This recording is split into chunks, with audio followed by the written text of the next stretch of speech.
Hello everyone, welcome back to another episode of r/slash Tales from Tech Support. In today's episode, the most important call in the network. Guy who lied on his CV. Thanks TFTS for helping me with this ticket. Before we get started, make sure to subscribe so you will never miss a video. So let's get started. The most important call in the network. Hello everyone, first time poster here. This is a bit of a long story and takes place over a decade ago, when I was working for a now bought out and absorbed cell phone carrier. We were in the final stages of a new install.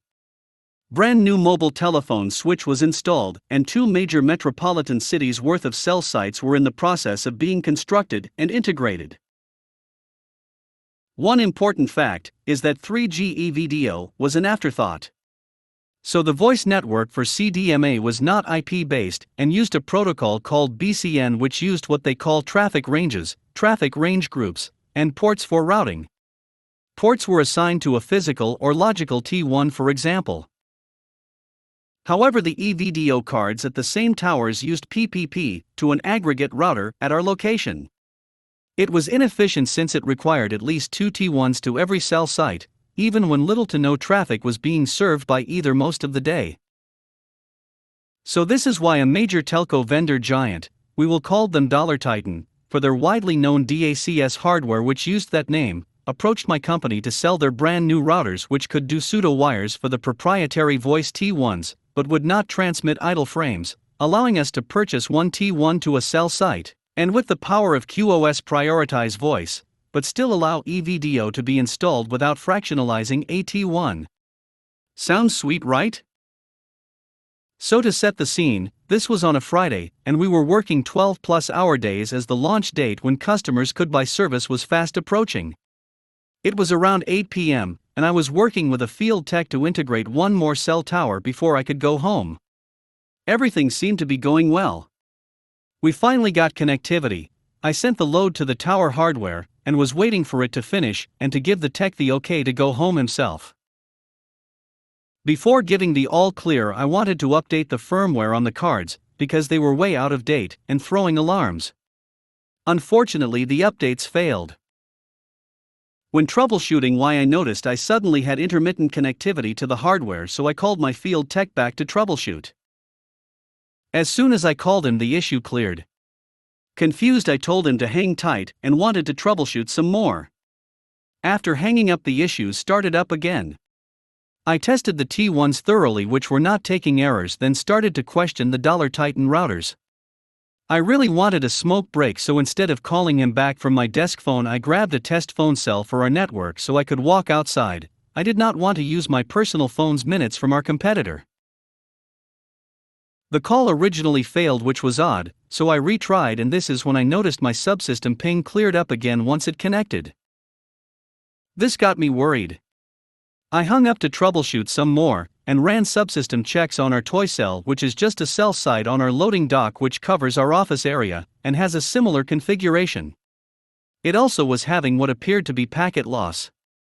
I made a call from one of my test phones to another, and the issue cleared up. I then checked the status of the faraway cell tower, and it cleared up with my 2 calls on my local cell site only, and immediately had issues when I hung up.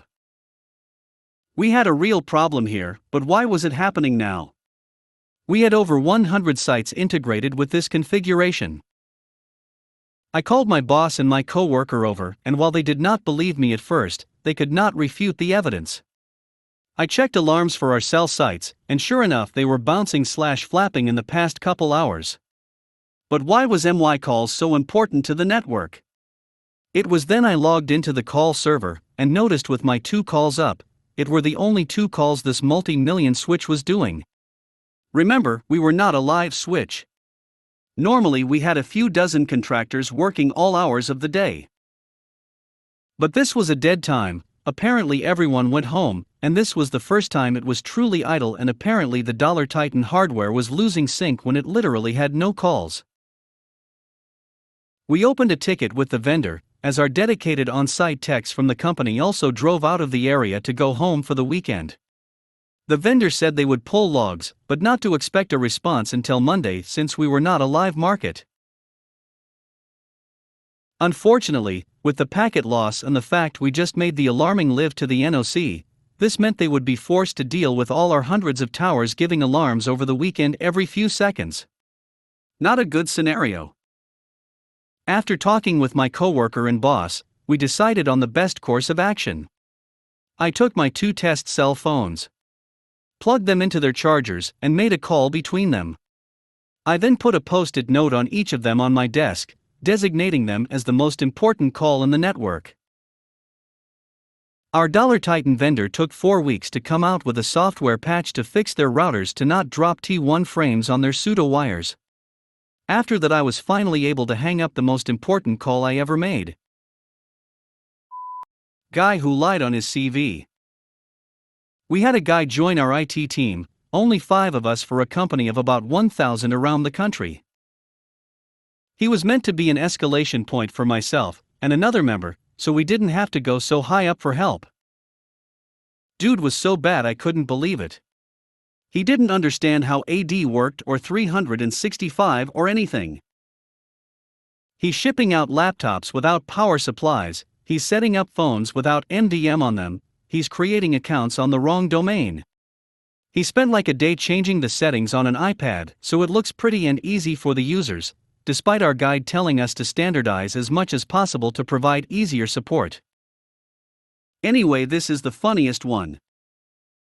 A user had a problem with her printer, so he went to the user and checked on her PC. He decided to image her PC. Slightly disgruntled, the user logs back in an hour later and the printer is still not working.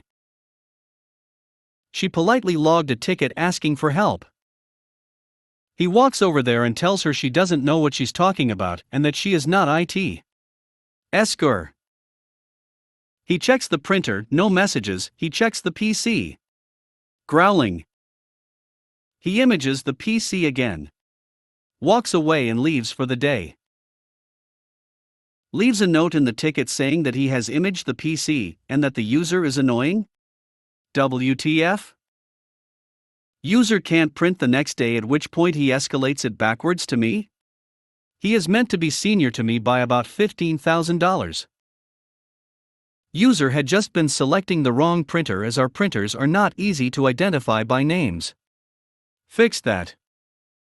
Printed and was success.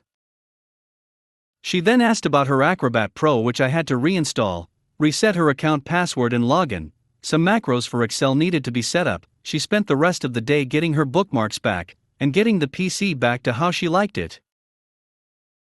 Felt bad for her, at least she hadn't saved work on C, because he just imaged it without even asking her LOL. Thanks TFTS for helping me with this ticket. I got a ticket last week. Thanks to this sub I was able to recognize the issue and offer the correct fix before I finished reading it. Here's what I think the ticket said. Let me know when you okay now the issue and solution. Hello. I have a problem with my tablet, it keeps typing random letters when I plug it into the Classroom dock. This only happens in Classroom X. Please can you help as it is affecting my lessons. Teach.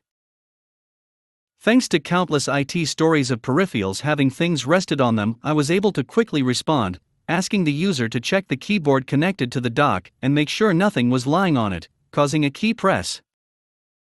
There was a book lying on the keyboard. Fixed, ticket closed, back to updating laptops.